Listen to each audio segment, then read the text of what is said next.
Então, desde o início desse módulo, a gente, quando fez a introdução, falamos que vamos falar de uma teologia pentecostal, aí eu fiz aquela pergunta: o que é ser um pentecostal? Lembra? O que é ser um pentecostal? Porque, geralmente, eu fico vendo, atualmente eu estou vendo, o que eu percebo?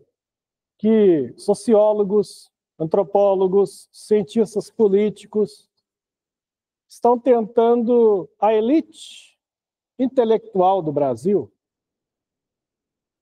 que está na imprensa, nas faculdades, estão escrevendo artigos, teses de mestrado, doutorado, livros, tentando entender o que são os evangélicos, quem são os evangélicos no Brasil.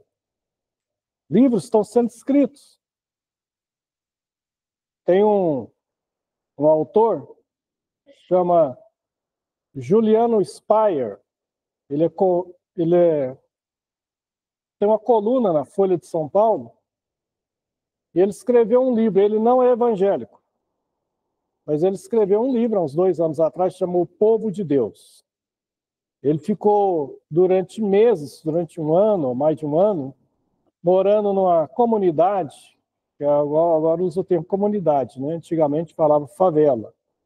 Uma unidade na Bahia, em Salvador, e lá ele ficou próximo, né? E notava-se muitas igrejas evangélicas. Então ele passou a frequentar igrejas. Ele não é evangélico, um sociólogo, antropólogo, e queria escrever sobre os evangélicos. E aí ele disse que caiu muito preconceito que ele tinha, que ele viu como que os evangélicos. Escreveu um livro, O Povo de Deus. Uma outra autora, Ana, esqueci o sobrenome dela, escreveu um livro esse ano, chama O Púlpito.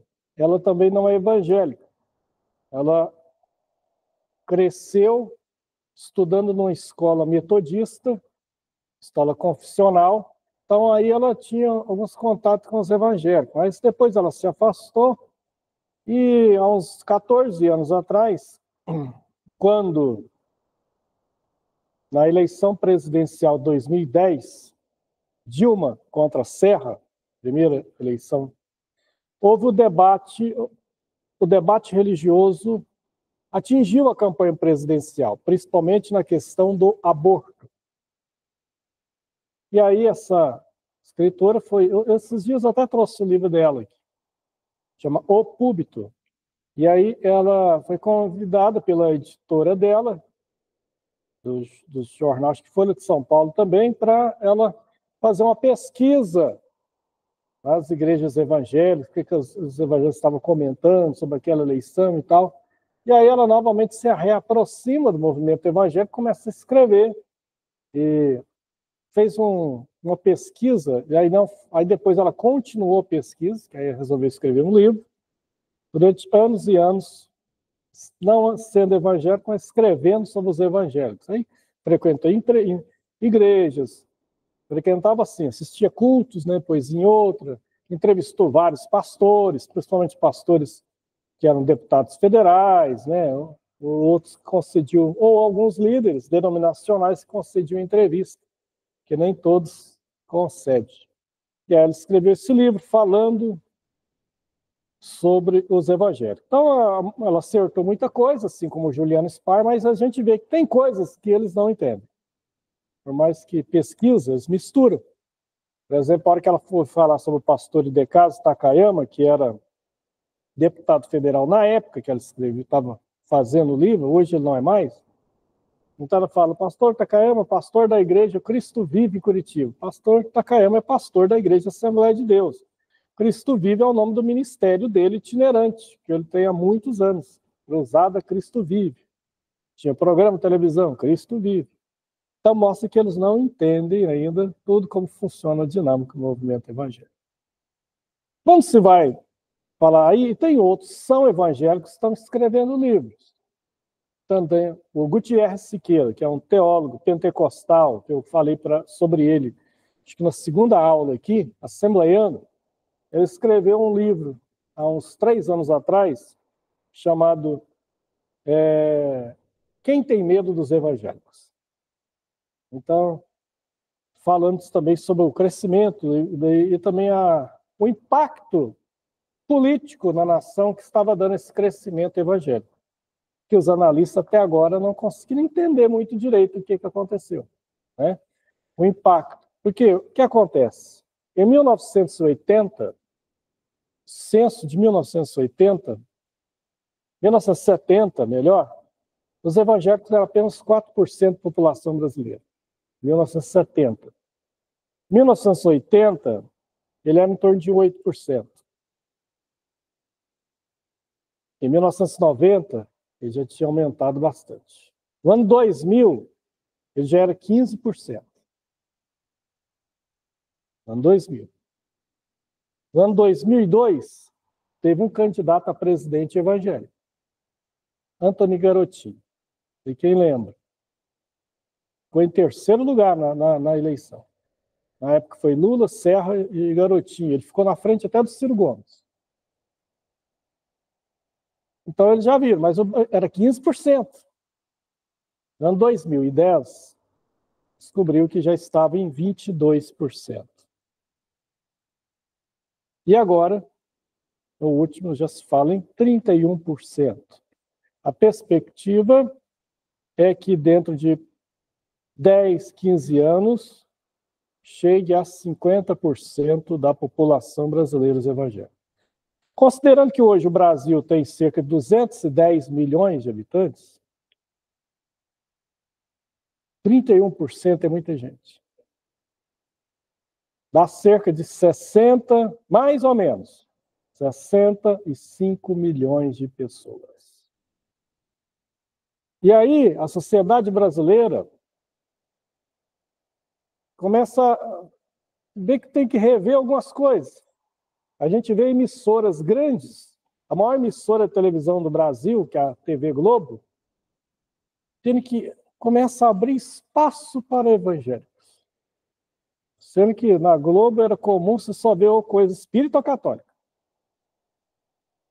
E quando se falava em evangélico, era de forma depreciativa. Os personagens que colocavam na novela eram caricatos, eram figuras.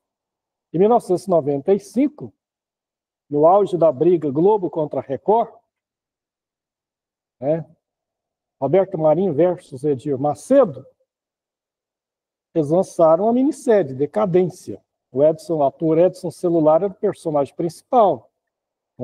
Ele era uma pessoa que se converte e depois se torna um pastor charlatão.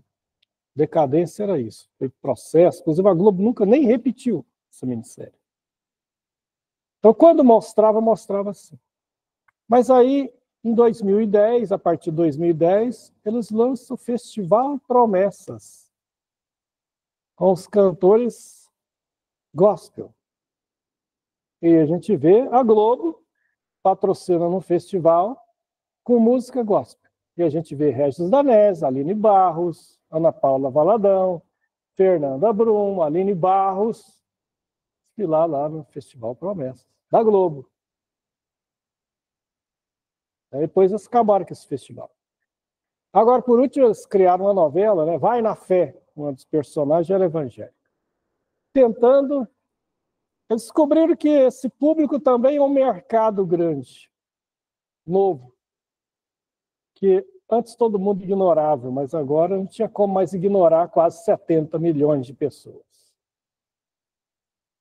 Isso tem a ver com a nossa matéria? Tem a ver que, desse total todo que eu falei, de evangélicos, no Brasil, 90%, se não for mais, tem algo está relacionado ao pentecostalismo. E aí entra tudo, aí entra os carismáticos, os pentecostais clássicos e o neopentecostal. Né? Porque quem são os 10%? As igrejas históricas, as igrejas reformadas. Né? Eu falei que a igreja evangélica no Brasil, não só no Brasil, mas no mundo, nos Estados Unidos, vocês lembram da primeira aula? Primeira e segunda aula? Primeiras igrejas históricas,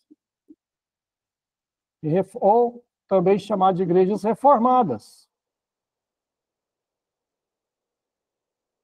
Reformadas. Aqui está mais ou menos uns 10%, se não for menos, do total de evangélicos. Quem que está aí? A igreja luterana,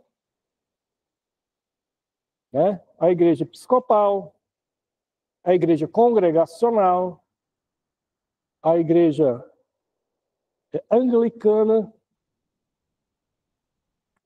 a igreja batista tradicional, a igreja metodista do Brasil tradicional.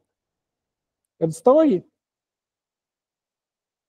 Históricas ou reformadas.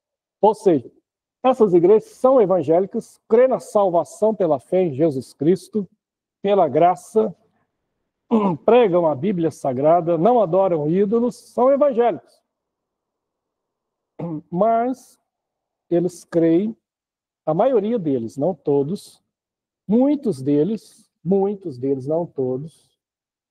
Aí vocês lembram daquela definição que eu falei, que existe os cessacionistas, que com respeito à obra do Espírito Santo, não da obra do Espírito Santo para salvação, santificação, não. Quanto à obra do Espírito Santo no que concerne a dons do Espírito Santo, eles creem que esses dons existiram, estão na Bíblia Sagrada, mas que cessaram quando terminou de ser escrito o Apocalipse. Cessaram quando João e os últimos apóstolos morreram. Ficou na era apostólica. Não são todos que acreditam assim dessas igrejas. Existem pessoas que são dessas igrejas aqui e não são cessacionistas. Bom fazer essa observação. E nós falamos que, além dos cessacionistas, existem aqueles evangélicos que são continuistas.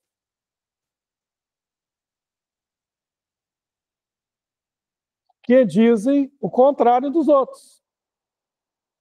Creem que os dons do Espírito Santo não cessaram com o fim do Apocalipse de João, não, do livro. Continuaram na história da igreja até hoje. Por isso, continuista.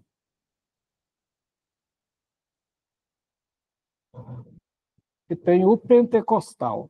Por que o pentecostal diferencia? Todo pentecostal é um continuista. Não é? Porque nós cremos nos dons hoje, não cremos? Você não crê em profecia, língua estranha, cura divina, você não crê? Pois é. Então, todo pentecostal é um continuista. Mas nem todo continuista é um pentecostal. Por quê? Qual a diferença do pentecostal? O pentecostal, além de crer que os dons do Espírito Santo continuam, ele crê em duas experiências distintas, que esses irmãos aqui creem que salvação, regeneração e batismo com o Espírito Santo são uma única experiência. É salvo, é batizado com o Espírito Santo. Eles acreditam assim, sem necessidade de nenhuma evidência externa. O pentecostal se difere do cessacionista e do continuista, porque o pentecostal crê que na contemporaneidade dos dons e que existe duas experiências distintas. Existe uma segunda bênção. Existe uma primeira bênção, que é a bênção da salvação. Existe uma segunda bênção, posterior à salvação, não sinônima, não junta, que é a do batismo com o Espírito Santo, que é para revestimento de poder. E tem uma evidência externa, uma evidência de falar em outras línguas. O continuista, tem muito continuista que crê nisso também, mas nem todo.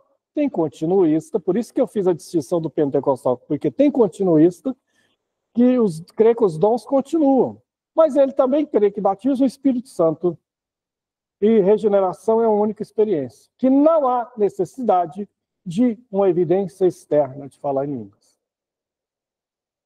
Que a evidência... A igreja sétimo dia também é continuista. A igreja do sétimo dia, ela está mais para cessacionista. Ela não é cessacionista porque eles creem numa profeta. O problema é que eles não creem em outros profetas hoje. Eles creem na profeta fundadora deles, que é Ellen White. Então eles falam que creem no dom da profecia. Mas qual que é o dom da profecia? É Ellen White.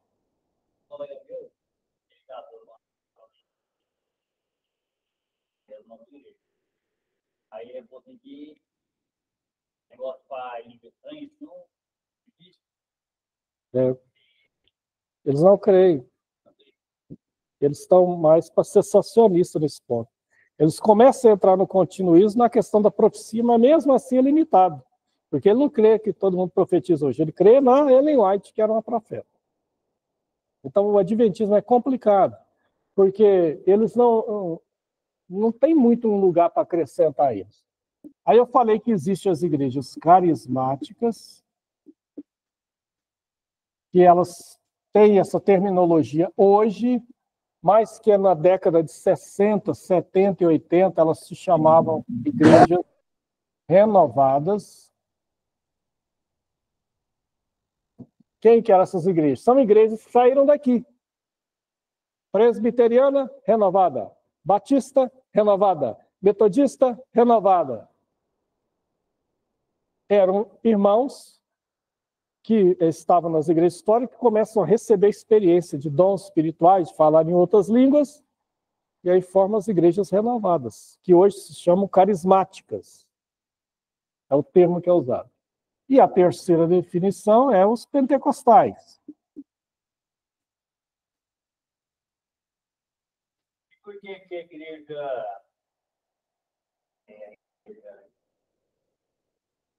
congregacional ela bate aspersão? Congregacional? Não está falando da congregação cristã, não. Está da congregacional antiga. Igual a luterana, igual a anglicana, igual a presbiteriana. Porque eles creem que você pode ser batizado de duas formas. Um por aspersão ou imersão. Eles pegam aquela... Eles creem que havia aspersão, igual tinha no Antigo Testamento, que aspergia, e houve até confusão, o Evangelho de João fala, entre o batismo de João e o pessoal dos rituais da purificação, que era a aspersão. E aí tem os primeiros desenhos de cristãos, as catacumbas, que mostram pegando assim uma vasilha de água jorrando. Eles pegaram aquilo, falaram, não, pode ser das duas formas. Não significa que eles falam que são aspersão, eles aceitam das duas formas. A igreja... Tem pessoas que usam isso aí jogar água na pessoa, né? Mas é um lugar que não tem risco fazer nada, às vezes tem que ser escondido, pode só... isso na definição deles. A igreja batista, Assembleia de Deus, não aceita de forma nenhuma, aceita batismo só por imersão. A igreja, por exemplo, cristã evangélica, igreja cristã evangélica, tem ela aqui em Uberlândia. Ela tem esse nome, mas ela é quase que uma igreja presbiteriana, né? Quase tudo. Aí eles ensinam o seguinte, eu tenho um tio da minha esposa que é pastor dessa igreja, que pode se batizar por imersão, mas se é uma pessoa doente, que não tem condição de ir para a água, aí pode ser batizado por aspersão. Eles falam assim. O primo meu ele é pastor da igreja congregacional. Pastor da igreja lá no Jaraguá. Aqui tem Coelho. Aí, o meu, não é verdade. Aí ele, bom dia, foi para a nossa igreja. Aí ele, batizado no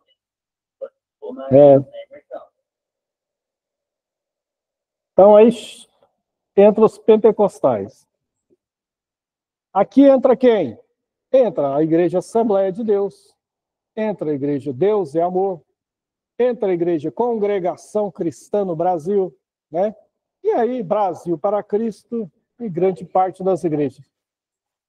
Igreja Congregação, pentecostal clássica, uma das primeiras. Surgiu junto com a Assembleia de Deus. 1910.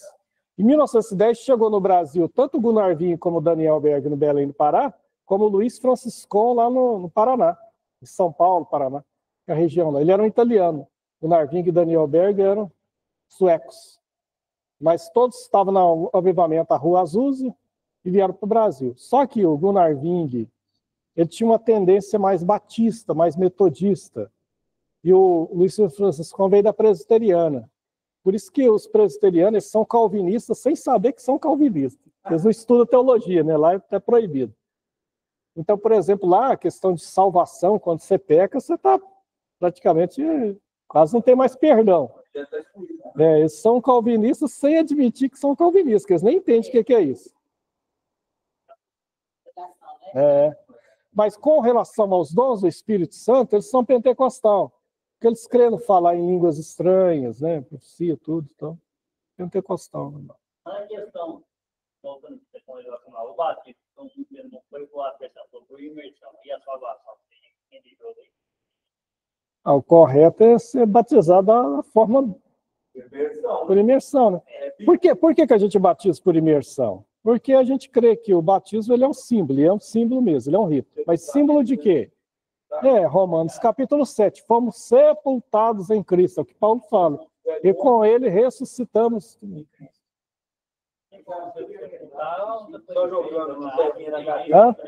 A Bíblia fala que Jesus foi batizado no Rio Jordão, né? Agora, não foi. Eu acho complicado ele ir para um rio para só pegar uma caneca e jogar nele, né? Acho que não precisava ir para o rio, né? Já se fosse assim, né?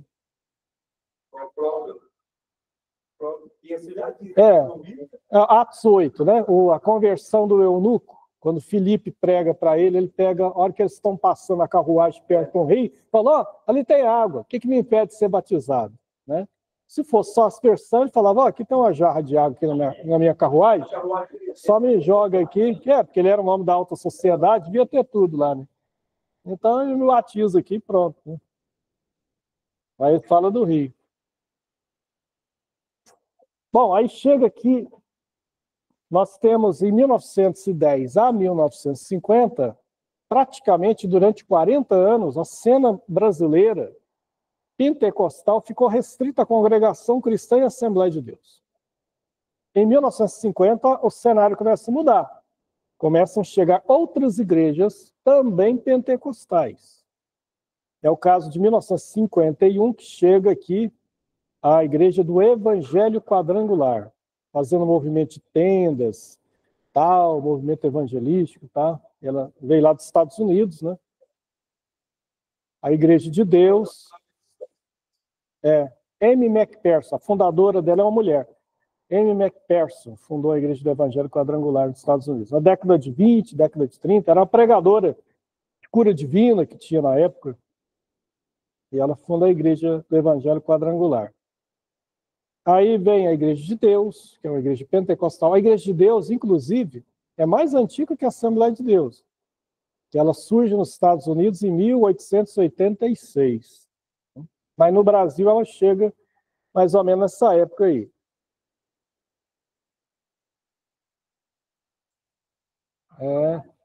Era de lá, né? É uma igreja muito sólida, né, doutrinariamente, muito boa. E aí, também chega nessa época, a igreja começa nessa época com Manuel de Melo, 1955, a igreja O Brasil para Cristo. Em 1962, o Davi Miranda levanta a igreja Deus e Amor. Né? Nessa época também surge a igreja Vida Nova, com um missionário americano chamado Robert McAllister.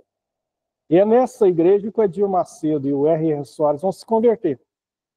A Igreja Vida Nova. Eles que vão ter muita influência tanto no R.R. Soares como no Eligio Macedo. Foi a igreja que eles ficaram durante uns 10, 12 anos lá. Isso nos anos 50, início dos anos 60. Quando chega os anos 60, 66, 67, 68, essas igrejas aqui aparecem nessa época. E é um movimento que coincidiu tanto aqui no Brasil como nos Estados Unidos, surgem as igrejas renovadas. Nos Estados Unidos começa um movimento maior ainda, que é os católicos carismáticos, em 1966. Mas no movimento católico depois vem para o Brasil, logo depois também. Aqui no Brasil, quem foi o grande líder deles era aquele padre Jonas Abib, né?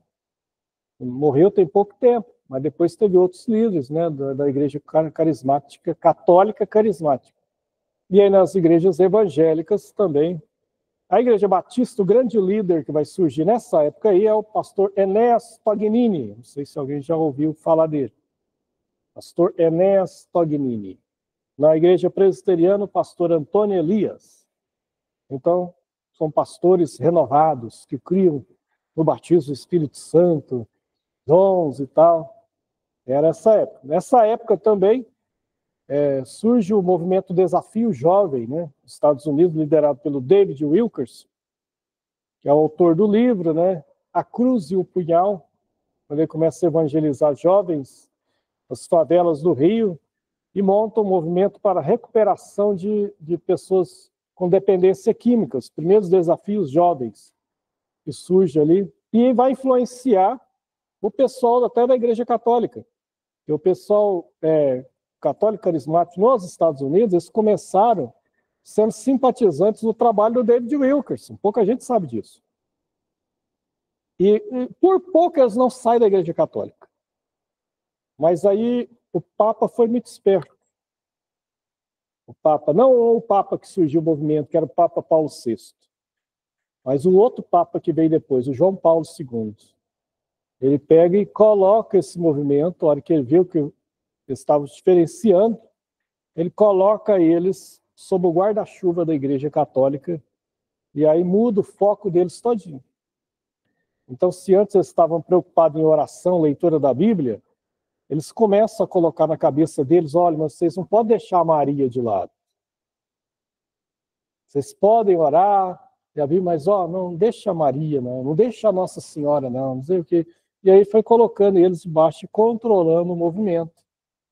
Que senão eles estavam para sair da Igreja Católica e iam virar evangélico também. Mas controlaram. E aí, isso, nos anos, final dos anos 70, início dos anos 80, aí surge o movimento neopentecostal.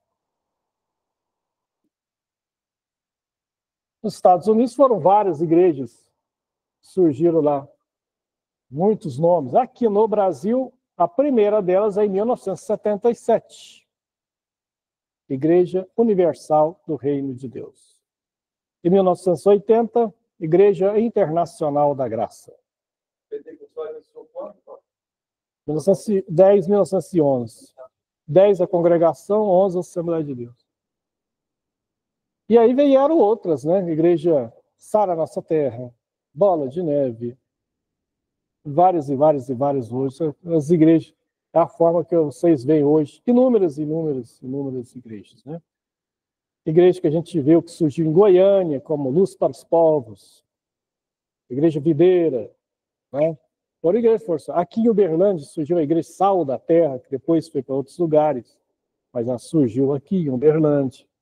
Igreja Comunidade Shalom, né, que começa aqui em Uberlândia também, com um missionário americano, né, que é o pastor Davi Skates, né, faleceu esse ano agora. Comunidade Shalom. Hã? A Mormon é uma heresia, ela não é uma igreja evangélica. Os Mormons, eles estão na mesma categoria dos Testemunhos de Jeová. O nome é bonito. Você pensa que é uma igreja evangélica, Igreja de Jesus Cristo do Santo dos Últimos Dias. Mas é heresia.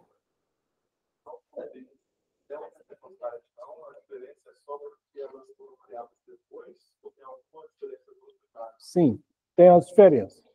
Essas primeiras igrejas pentecostais, elas eram muito rígidas em usos e costumes. Olha, pode diminuir bem ou até desligar, né?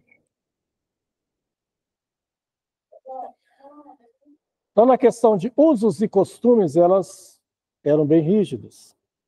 As neopentecostais já eram mais tranquilas nessa questão, né? Apesar que as históricas e reformadas e renovadas também.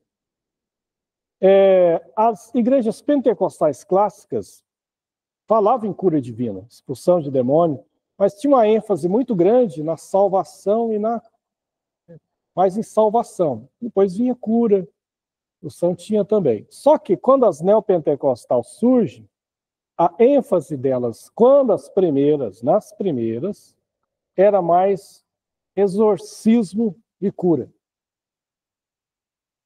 A igreja universal não era essa igreja universal que saiu hoje, não.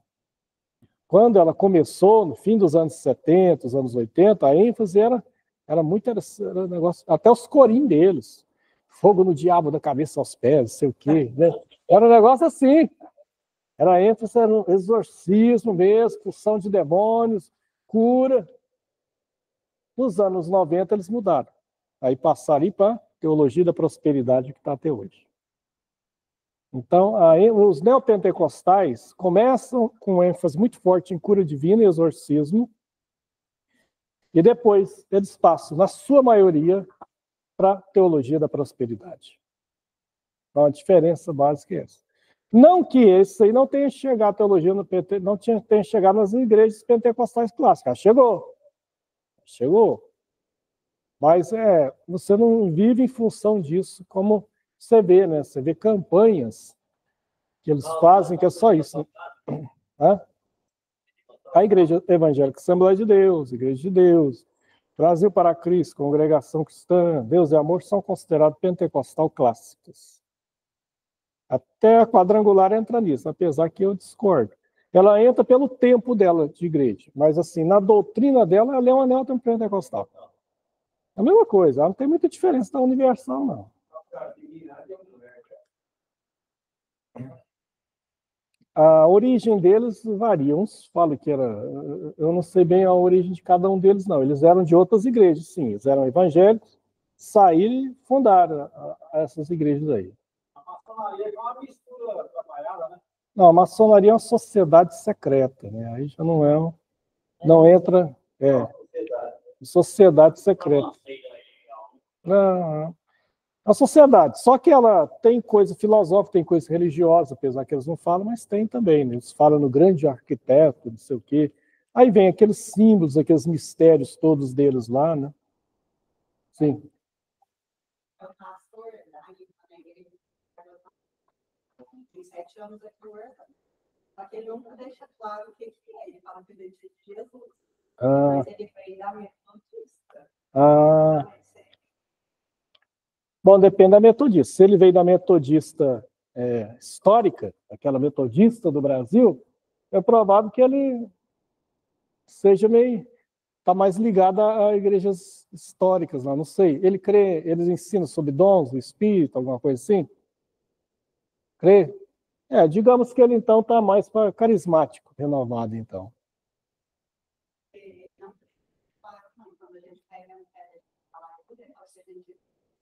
Ah, tá. Provavelmente ele está ali na segunda linha, né? Eu acho, né? Não conheço, teria que ver algum escopo lá. Lá no site da igreja não tem lá cremos? Não tem as principais coisas lá, não? Ah, tá.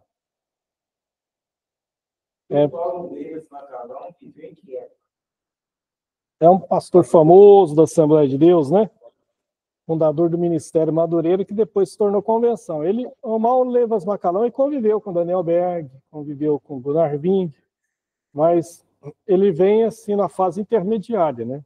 Ele converte no fim dos anos 20, Início dos anos 30 ele é pastor já, e logo ele já começa na década de 30 o ministério de Madureira, no bairro de Madureira, no Rio de Janeiro, por isso o nome Madureira. Mas ele morreu em 82. Ele era paralelo ao pastor Cícero Canuto de Lima, ministério Belémzinho lá em São Paulo, que hoje é o Zé Wellington. Eles eram antigão, né? Os veteranos, né? Paulo Leivas Macalão, muitos indo da nossa harpa cristã, tá com as iniciais dele aí. A conversão dele é bonita, lá o Paulo Leivas. Alguém já ouviu falar da conversão do Paulo Leivas Macalão? Ele era um... pai dele é militar, ele seguiu a carreira militar também. Aí quando ele tinha em torno de 26 anos, a história dele está no livro História das Assembleias de Deus, do Brasil. Quando ele tinha em torno de 26 anos, ele morava no Rio de Janeiro, o Gunnar Ving tinha mudado por pouco, mas a Frida Ving para o Rio, de Belém do Pará, para iniciar a igreja no Rio de Janeiro. E ele estava no bairro São Cristóvão, né? A igreja de São Cristóvão é a primeira do Rio de Janeiro. Fez 100 anos esse ano agora. E o Paulo Leivas Macalão era um jovem militar e estava com um vazio muito grande na alma dele. Chegou um ponto que ele estava assim, tão vazio, que ele falou, na minha vida não adianta mais nada não, vou tirar minha vida. Ele estava com o plano de suicidar. E ele andando nas ruas do Rio de Janeiro, lá de repente pisa num negócio, faz um barulho, ele vai olhar um papel. Ele pega o papel amassado, desamassa, era um folheto evangelístico, né, falando, sua vida tem valor, né? Aí ele fica impactado, aí olha no verso, tinha um carimbozinho, né, igual as igrejas costumam fazer, o endereço da igreja, era a igreja lá da Assembleia de Deus de São Cristóvão, que o Gunnar Ving era pastor. Ele vai lá, no culto, aceita Jesus, se torna um dos maiores líderes da história da Igreja Assembleia de Deus no Brasil. Ele converteu por causa de um folheto. Um dia queria suicidar. Interessante, a conversão dele é bonita.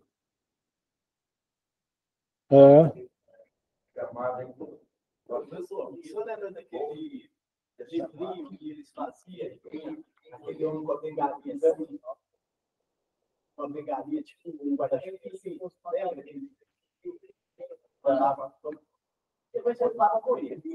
Acho que eu lembro desse livrinho, muito tempo atrás.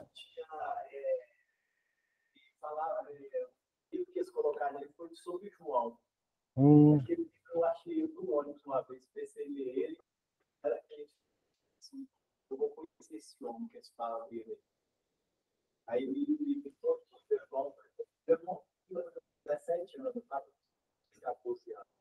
E vem você com esse negócio de frente, cada um convertido. Eu tinha muito, né? Eu lembro que tinha muitos folhetos, né? Era muito bom.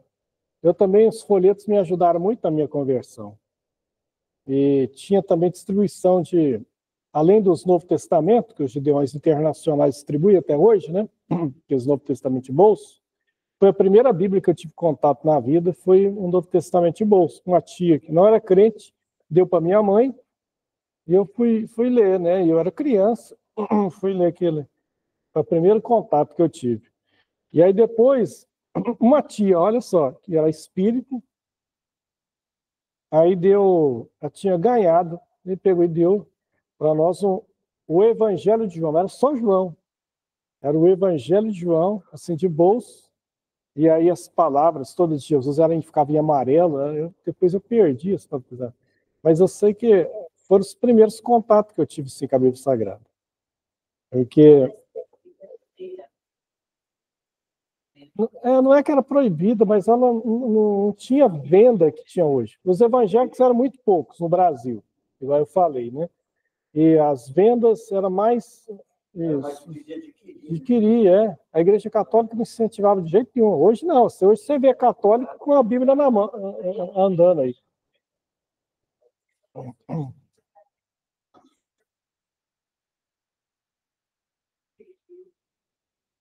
Ah, tem também. Porque meu pai, por exemplo, ele fala das coisas. Ele falava que não podia ter Bíblia em casa de Deus.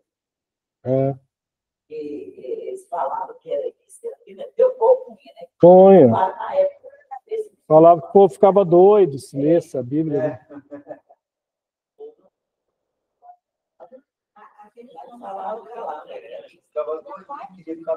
Eu não sei qual que é esse, Minuto de Sabedoria. Eu não conheço isso. Ah, então tá. Porque eu não sei.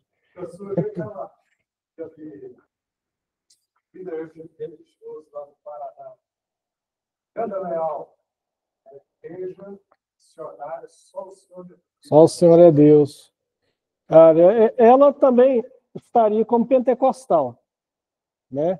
Apesar que o Miranda Leal, infelizmente, o que eu mais sei dele é sobre a profecia dele furada, que ele fazia nos anos 80, que Jesus ia voltar em 1999, né? 1999 já ficou muito tempo atrás, né? Aí eu não sei o que eles fizeram lá da igreja depois, que passou 99. Né? É? Pois é. Hã? Não sei, pode ser, né? De repente ele foi, né? Eu lembro que você está falando um negócio, mas sabia que teve um que aconteceu com ele mesmo? Foi fantástico, né? Na época, 79, por aí. Saiu lá mostrando que as reportagens fantasiosas dizem, olha, religião lá no Ceará, dos borboletas azuis. Era um pessoal que vestia todo assim parecendo a época de Jesus, só que era meio azul a roupa deles. Aí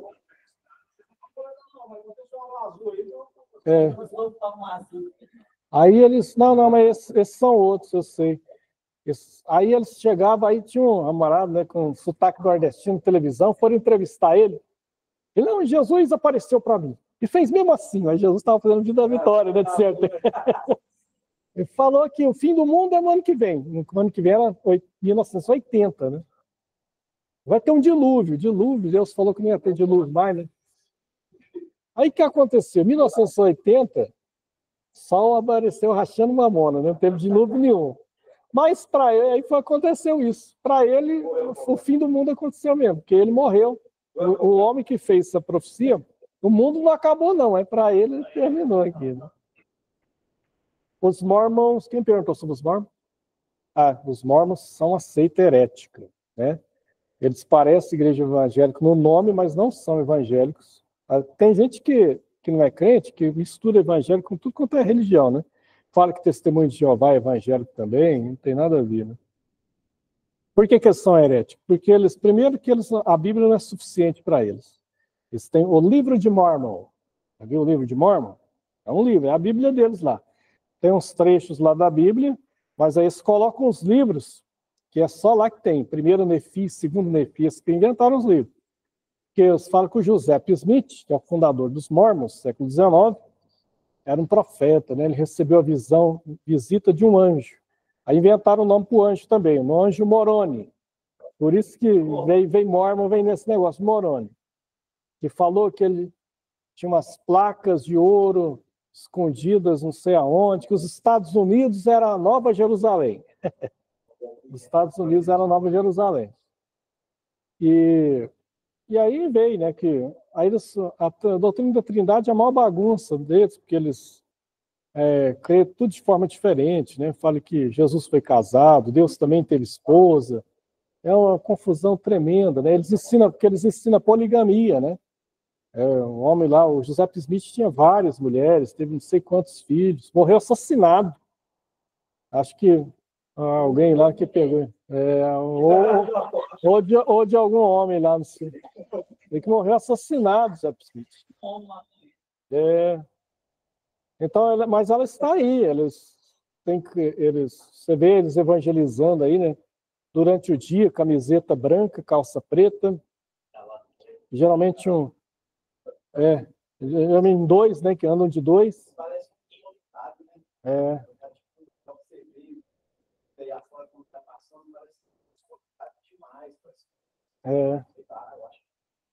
Aí eles chegam, te perguntam se você quer, fala alguma coisa para você da religião deles. pergunta se você quer ouvir mais, se você quer uma reunião na sua casa. Nesse ponto, eles parecem testemunho de Jeová. O testemunho de Jeová bate na sua porta, chega lá, né, fala, nossa, eles começam assim com alguma coisa, o mundo está muito difícil, não tá? Aí você fala, não, tá mesmo, né? E aí eles começam a falar, né? Mas você sabia que Jeová Deus, eles falam Jeová Deus, sabia que Jeová Deus ainda vai trazer uma nova ordem para esse mundo? Aí começa a falar. Aí, podemos marcar uma reunião na sua casa? Aí, se a pessoa aceita, aí já está com o pé lá dentro, né? Que aí já começa a vir toda semana evangelizar já. Professor? Mas são seitas, né? Os mormons seitas, testemunhos de Jeová seitas, sim? Essa semana, acho que um tempo atrás aí, eles achou um lugar lá nos Estados Unidos, e um desses líderes aí dos mormons, eles abusavam das pessoas e cerca de mais de, acho que 100 pessoas elas foram abusadas nesse local lá dos mormons lá nos Estados Unidos.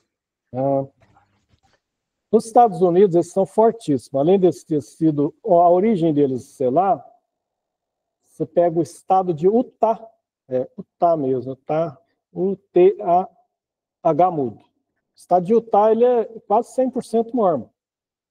Tudo lá, eles dominam. Então, o governador lá sempre é mormon, os senadores são mormons, os deputados são mormons, eles dominam o estado inteiro americano. Eles chegaram a lançar um candidato a presidente em 2012, o Mike Murdoch, não sei. Ele concorreu com o Barack Obama em 2012, perdeu para o Barack Obama, mas ganhou muito voto lá, é mormon, declarado mesmo. Então eles são muito fortes nos Estados Unidos. A religião lá que eles... William Branham. Sim, eu pensei que alguém ia perguntar sobre eles mesmo. Igreja Tabernáculo da Fé. O Tabernáculo da Fé, eles se identificam como pentecostais. Mas tem alguns probleminhas no Tabernáculo da Fé. Tem alguns probleminhas lá. Primeiro problema, eles têm praticamente uma idolatria com o fundador deles, William Branham, o profeta Branham.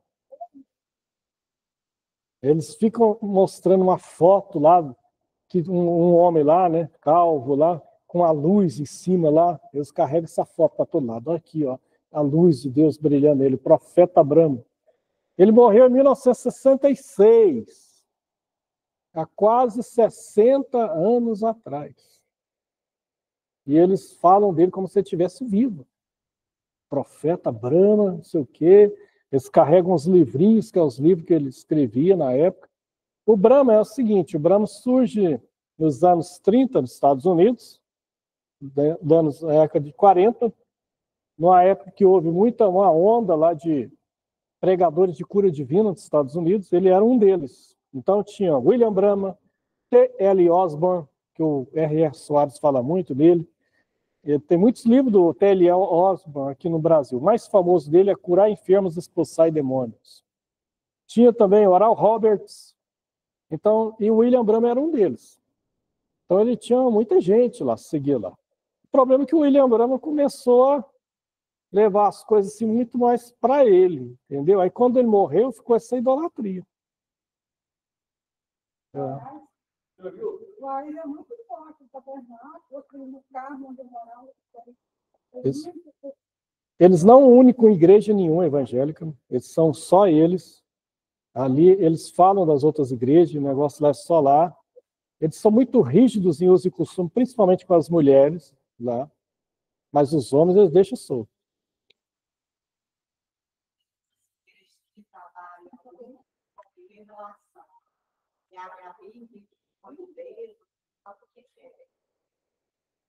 Bom, aí varia, porque tem igrejas assim que são pentecostais e outras neopentecostais. Tem comunidades pequeninhas que abrem aí, em fundo de quintal aí, e começam, eu vou ali na missionária tal, no fulano tal, e faz aquela fila de gente para a pessoa falar revelação para eles. Isso é um perigo, né? É um perigo.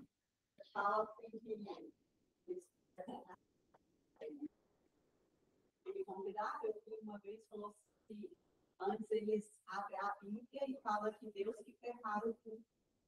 Ah. Eles não aceitam. Existe, por exemplo, a igreja Maranata, a igreja Congregação Cristã, essas duas, as duas estão nessa linha aí. O que acontece? Eles ensinam que não deve preparar para pregar. Nessas duas igrejas. Fala que a revelação vem na hora. Não, vocês comem o pão lá requentado. Nós não, é pão quentinho, vem na hora. Deus não. Então eles não preparam. Ensinam para não preparar. E aí é aquele negócio, aí o camarada chega lá, lê um texto lá, fala, Deus está mandando a palavra aqui. Aí lê, de repente está falando outra coisa muito diferente, não tem nada a ver. E confusão.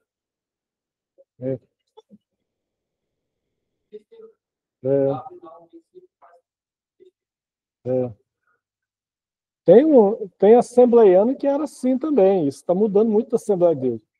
Tinha gente que na Assembleia de Deus abria a Bíblia, colocava o dedo e, graças a Deus, anda mudando no nosso meio. Hoje já, na Assembleia de Deus e Congregação Cristã, até 30 e poucos anos atrás, eram muito parecidas. Muito parecidas.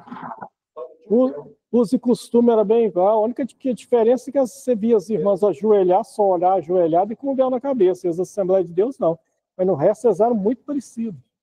A Assembleia de Deus, até pouco tempo atrás, combatia a teologia. Combatia. Por exemplo, a Assembleia de Deus foi fundada em 1911. 1911. O primeiro seminário da igreja só foi aparecer em 1959, em Pindamonhangaba. O primeiro. Não tinha nenhum. O que tinha aqui na década de 40, 50, que o Lourenço Osso veio como missionário para o Brasil, e ele começou a promover umas escolas bíblicas, mas era coisa rápida, de uma semana. Ia na igreja, dava uns estudos de uma semana. Mas alguns cursos de correspondência. Mas foi um início. A Assembleia de Deus, até um diferencial da congregação, mesmo no início. Apesar delas serem parecidas, mas eram diferentes. Por quê? Porque a Assembleia de Deus, desde o início, ela valorizou uma coisa que a congregação cristã no Brasil nunca teve. Até hoje ela não tem. Escola Bíblica Dominical.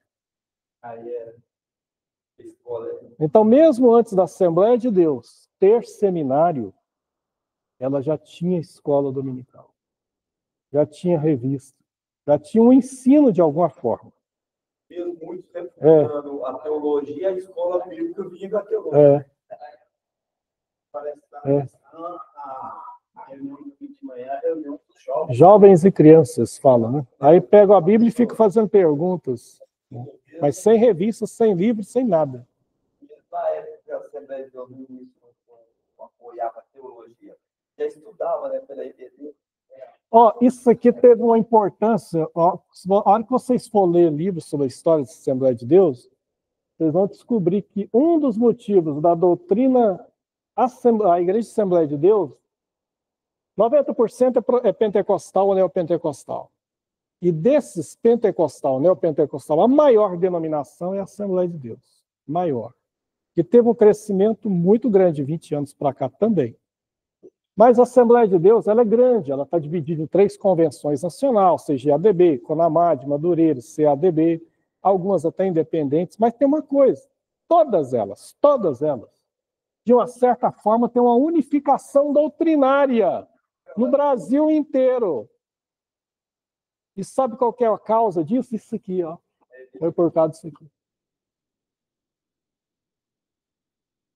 Toda a Assembleia de Deus no Brasil vai ensinar que a salvação, ela é arminiana, não calvinista. A salvação pela fé, pela graça, e tem um livre-arbítrio. Toda a Assembleia de Deus vai ensinar isso. No Brasil inteiro, lá no Amazonas, lá no Rio Grande do Sul, no Mato Grosso, na Bahia, não interessa. Toda a Assembleia de Deus vai ensinar...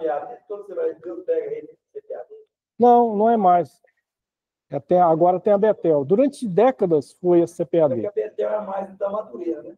Hoje, de uns 25 anos para cá, eles têm a deles, se chama Betel. Mas ficou unificado, não muda. Na verdade, não muda. Não muda. Todas elas vão ensinar que batismo no Espírito Santo, a evidência é falar em línguas. Todas elas são pré-milenistas. A vinda de Jesus é antes do milênio. É antes do arrebatamento. Todas elas são. Essa unificação doutrinária se deve seguir. Nesse caso do Brasil,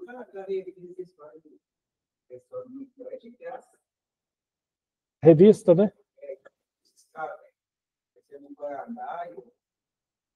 A CPAD, ela surgiu, você vê, o seminário surgiu aqui, mas a CPAD surgiu em 1930, né? Bem no início da história da igreja. A Frida Vinge, que era esposa do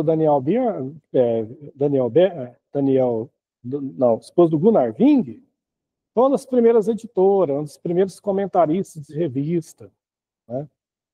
Aí depois vieram vários outros pastores. Quantos pastores já foram comentaristas aí, né? Isso aí ficou esse legado aí. E aí a Assembleia de Deus, ela durante anos, ela resistia à questão de fazer sermão para pregar. Tinha essa resistência. Eu cheguei a ver pastores que às vezes eram convidados com folhas lá e o pessoal, você viu? Cheio de folha lá, sermão, o pessoal criticava. Hoje não. Hoje é comum, hoje já é bem aceito que um pastor deve fazer um sermão, se preparar, né? Se acha necessário fazer, né? Então mudou a concepção. Depois surgiu seminários nos anos 60 em Rio de Janeiro. Depois, em 79, o Bernardo Jones cria o curso da ETAD no Brasil inteiro. Aí depois vão surgir os institutos bíblicos, faculdades. Hoje a Assembleia de Deus tem faculdade como a FAECAD no Rio de Janeiro, que além do curso de teologia, tem direito, tem administração, tem curso reconhecido pelo MEC. Então mudou a concepção. Os tempos são outros, mas a congregação ainda está lá em 1910, nesse ponto. O que eu estou percebendo é que eles estão disfarçadamente mudando.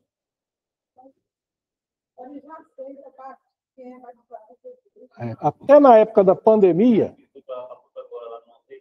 até na época da pandemia, a congregação não tinha nenhum site oficial. Nem site oficial eles tinham. Alguns membros que montavam alguma coisa para botar alguns hinos lá, e mesmo assim, os anciãos olhavam com...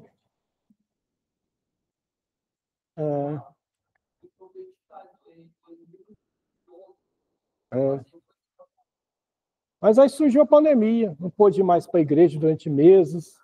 Eles foram obrigados, por força de espontânea pressão, a mudar. Aí a gente começou a ver pregação de anciãos no YouTube, da congregação cristã no Brasil, de culto online. Não podia gravar.